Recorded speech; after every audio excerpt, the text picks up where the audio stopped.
ओम शांति।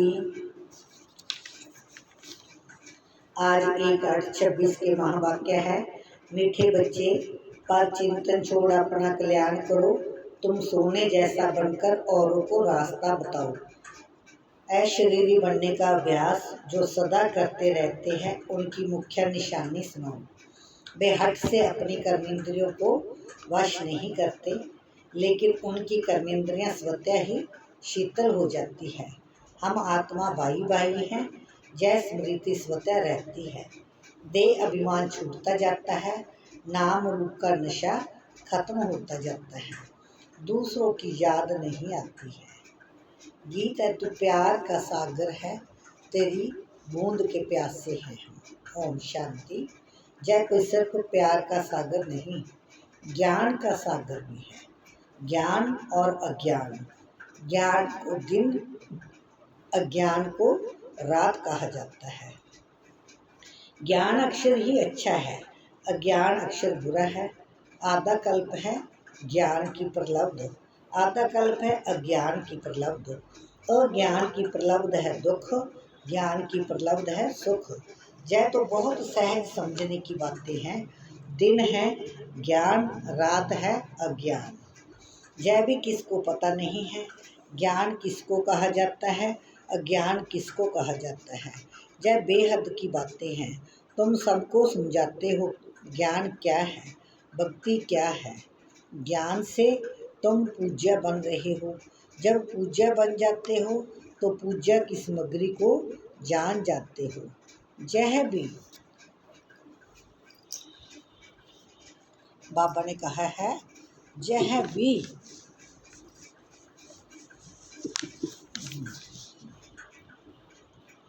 तुम जानते हो कि जय जो मंदिर आदि है, जय सब यादगार है। उनकी जीवन कहानी को भी तुम जानते हो। जो पूजा करने जाते हैं वह खुद नहीं जानते। पूजा को भक्ति कहा जाता है।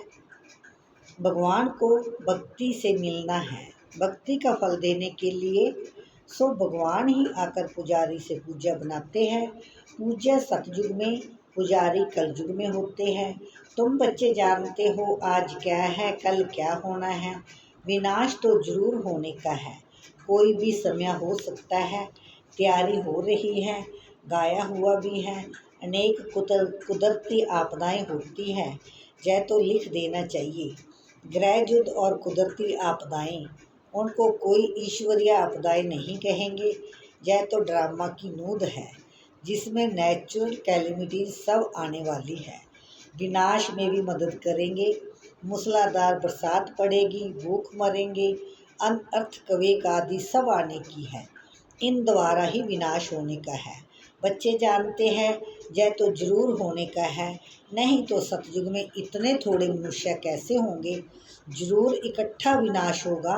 बच्चे अच्छी रीति जानते हैं यह सब कपड़े धोए जाएंगे। यह बेहद की बड़ी मशीनरी है। गाया जाता है, मूत पलीती कपड़ धोए।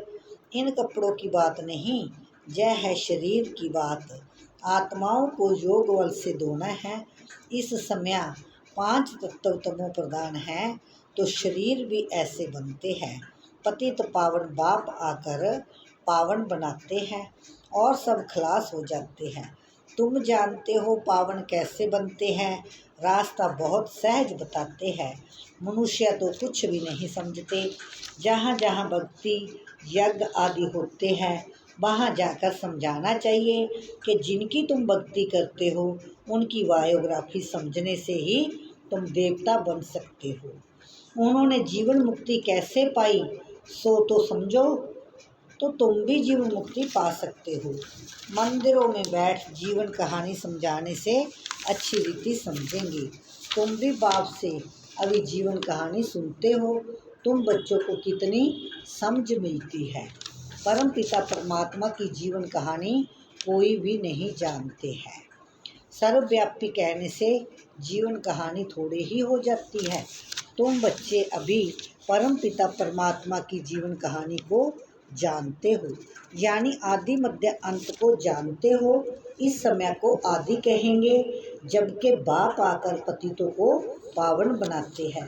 फिर मध्य से भक्ति का पाठ चलता है। बाप कहते हैं इस समय मैं आकर स्थापना कराता हूँ, करण करावनहार हूँ। प्रेरणा को करना नहीं कहेंगे, बाबा आकर इनको कर्मेंद्रियों द्वारा करते हैं। इसमें प्रेरणा की बात नहीं। करण करावनहार तो जरूर सन्मुख हो कराएंगे। प्रेरणा से कुछ भी नहीं हो सकता। आत्मा बिगर शरीर कुछ भी नहीं कर सकती है। बहुत कहते हैं ईश्वर ही प्रेरणा से सब कुछ करता है। बाबा आप प्रेरणा करो, हमारे पति की बुद्धि ठीक हो जाए। बाप कहते हैं प्रेरणा की तो इसमें बात ही नहीं, फिर शिव जयंती क्यों मनाई जाती? प्रेरणा से काम हो तो फिर आए ही क्यों? एक तो ईश्वर क्या चीज है जय नहीं जानते, सिर्फ कह देते हैं ईश्वर की प्रेरणा। प्रेरणा से सब कुछ होता है, निराकार प्रेरणा से कैसे करेंगे? वह तो कर्म करावनहार है, आ करके रास्ता बताते हैं, कर्मेंद्रियों से मुरली चलाते हैं। जब तक कर्मेंद्रियों का आधार ना लें तब तक मुरली कैसे चलाएं? ज्ञान का सागर तो सुनाने के लिए मुख चाहिए ना। अब तुम बच्चों को सारी दुनिया के आदि मध्य अंत का पता पड़ा है, पूरी नॉलेज मिली है, समझते हैं ज्ञान बिगर गति नहीं। ज्ञान कौन दे? अज्ञान मार्ग और ज्ञान मार्ग में फर्क तो देखो ना। विज्ञान भी कहते हैं अज्ञान है अंधियारा, बाकी ज्ञान और विज्ञान को हम मुक्ति जीवन मुक्ति भी कह सकते हैं। तुमको अब पावन बनने का ज्ञान मिलता है, तुम स्वदर्शन चक्रधारी बनते हो। कोई सुनेंगे तो बंडर खाएंगे, कहेंगे आत्मा ज्ञान लेती है तो आत्मा जरूर संस्कार ले जाएगी ना। मनुष्य से देवता बनते हो तो ज्ञान रहना चाहिए, परंतु बाप समझाते हैं यह पुरुषार्थ है प्रलब्ध के लिए। प्रलब्ध मिल गई फिर ज्ञान की क्या दरकार है? सतयुग है ही तुम बच्चों के लिए प्रलब्ध। यह बातें सुनने से ही बंडर खाएंगे। यह ज्ञान परंपरा क्यों नहीं चलता? बाप कहते हैं यह प्रलोप हो जाता है, दिन हो गया फिर अज्ञान तो है ही नहीं। जो ज्ञान की दरकार रहे, यह भी समझने समझाने की बातें हैं, फट से कोई समझ नहीं सकते। शिव बाबा भारत में ही आते हैं, बच्चों के लिए सुगात ले आते हैं, भक्ति का फल देने के लिए। भक्ति के बाद सदगति, जय विनाश भी होगा जरूर। आसार खड़े हैं, तुम सुनते रहेंगे। चिंगारी लगती है तो 1-2 घंटे में सारा मकान जलकर भस्म हो जाता है। जय कोई नई बात नहीं है, विनाश तो होना जरूर है। सतयुग में होते ही है थोड़े मनुष्य श्रेष्ठाचारी। तो श्रेष्ठाचारी बनने में कितनी मेहनत लगती है, माया नाक से एकदम पकड़ लेती है। ऐसे गिरने वालों को चोट बहुत लगती है, टाइम लग जाता है। बड़े ते बड़ी चोट है काम विकार की, इसीलिए कहा जाता है काम महाशत्रु है, यही पतित बनाते हैं। झगड़ा होता ही है विकार पर, विकार के लिए नहीं छोड़ेंगे तो जरूर कहेंगे इससे तो बर्तन साफ करें वो भी अच्छा है। झाड़ू पोछा लगाएंगी परंतु पवित्र रहेंगी, इसमें हिम्मत बहुत चाहिए। जब कोई बाप की शरण में आते हैं तो फिर माया भी लड़ना शुरू करती है। 5 विकारों की बीमारी है ही अधिक उथल खाती है। पहले तो पक्का निश्चय बुद्धि होना चाहिए, जीते जी मरे हुए हैं, जहाँ से लंगर उठा लिया है। कलयुगी विकारी किनारा तुमने छोड़ दिया है, अब हम यात्रा पर जा रहे हैं। हम अशरीरी हो अपने घर जाते हैं। आत्मा को यह ज्ञान है कि हम एक शरीर छोड़ दूसरे में जाएंगे। हम गृहस्थ विवार में रहते कमल फूल समान पवित्र बन यात्रा पर रहते हैं। बुद्धि में याद रहे कि जय तो कब्रिस्तान है, फिर हम सुखधाम में जाएंगे। हमको बाबा वर्षा देने की जुक्ति बता रहे हैं। पावन बनने के लिए हम योग में रहते हैं। याद से ही विक्रम विनाश होंगे, तब आत्मा शरीर छोड़ेगी। यात्रा कितनी वंडरफुल है। सिर्फ बाप को याद करो, अपनी राजधानी को याद करो। इतनी सहज बात भी याद नहीं पड़ती है। अल्प को याद करो बस, परंतु माया वह भी याद करने नहीं देती। मेहनत लगती है। आत्मा को ज्ञान मिला है, हमारा बाबा आया हुआ है। आत्मा पढ़ती है ना, आत्मा शरीर द्वारा जन्म लेती है। आत्मा भाई भाई है। देह अभिमान में आने से फिर अनेक संबंध हो जाते हैं। जहाँ तुम भाई बहन हो गए, आपस में भाई भाई भी हो, बहन भाई भी हो। प्रवृत्ति मार्ग है ना, दोनों को वर्षा चाहिए। आत्मा ही पुरुषार्थ करती है। अपने को आत्मा समझना यही मेहनत है। देह अभिमान ना रहे। शरीर ही नहीं तो विकार किससे करेंगे। हम आत्मा हैं, बाप के पास जाना है। शरीर का बाण ही ना रहे। जितना योगी बनते जाएंगे, कर्मेंद्रियां शांत होती जाएगी। देह अभिमान में आने से कर्मेंद्रियां चंचल होती है। आत्मा जानती है हमको प्राप्ति हो रही है। शरीर से अलग होते जाएंगे तो कर्मेंद्रियां शांत होती जाएगी। सन्यासी लोग तो दवाई खाकर कर्मेंद्रियों को शांत करते हैं। वह तो हठ योग हो गया ना। तुमको तो योग से काम लेना है। क्या योग बल से तुम वश नहीं कर सकते हो। जितना आत्म अभिमानी होते जाएंगे तो कर्मेंद्रियां शांत हो जाएगी। बड़ी मेहनत करनी पड़ती है। प्राप्ति तो बहुत ऊंच है ना। बाप कहते हैं योग बल से तुम विश्व के मालिक बनते हो, कर्मेंद्रियां पर जीत पहनते हो। इसलिए भारत का योग नामी ग्रामी है।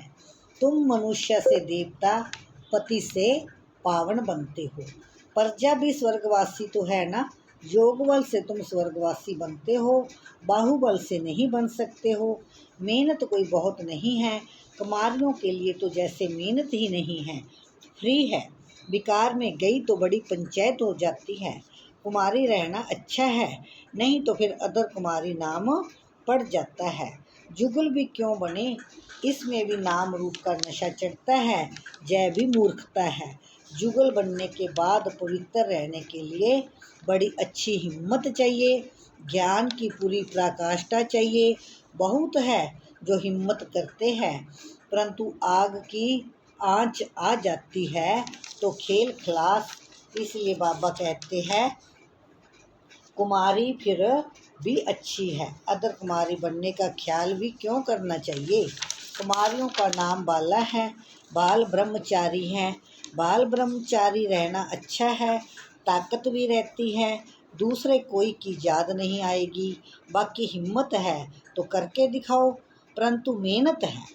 दो हो पड़ते हैं ना। कुमारी है तो अकेली है, दो से द्वैत आ जाता है। जहाँ तक हो सके कुमारी को रहना अच्छा है। कुमारी सेवा पर निकल सकती है। बंधन में पड़ने से फिर बंधन वृद्धि को पाते हैं। ऐसा जाल बिछाना ही क्यों चाहिए जो बुद्धि फंस पड़े। ऐसे जाल में फंसना ठीक नहीं है। कुमारियों के लिए तो बहुत अच्छा है। कुमारियों के नाम भी निकलता है, कन्हैया नाम गाया जाता है। कुमारी हो रहना बड़ा अच्छा है। इन्हों के लिए बहुत सहज है। स्टूडेंट लाइफ पवित्र लाइफ भी है, बुद्धि भी फ्रेश रहती है। कुमारी को भीष्म पितामह जैसा बनना है। कल्प पहले भी रहे हैं, तब तो दिलवाड़ा मंदिर में यादगार बना हुआ है। अब बाप बच्चों को फरमान करते हैं मुझे याद करो और सब बातों को छोड़ तुम अपना कल्याण करो।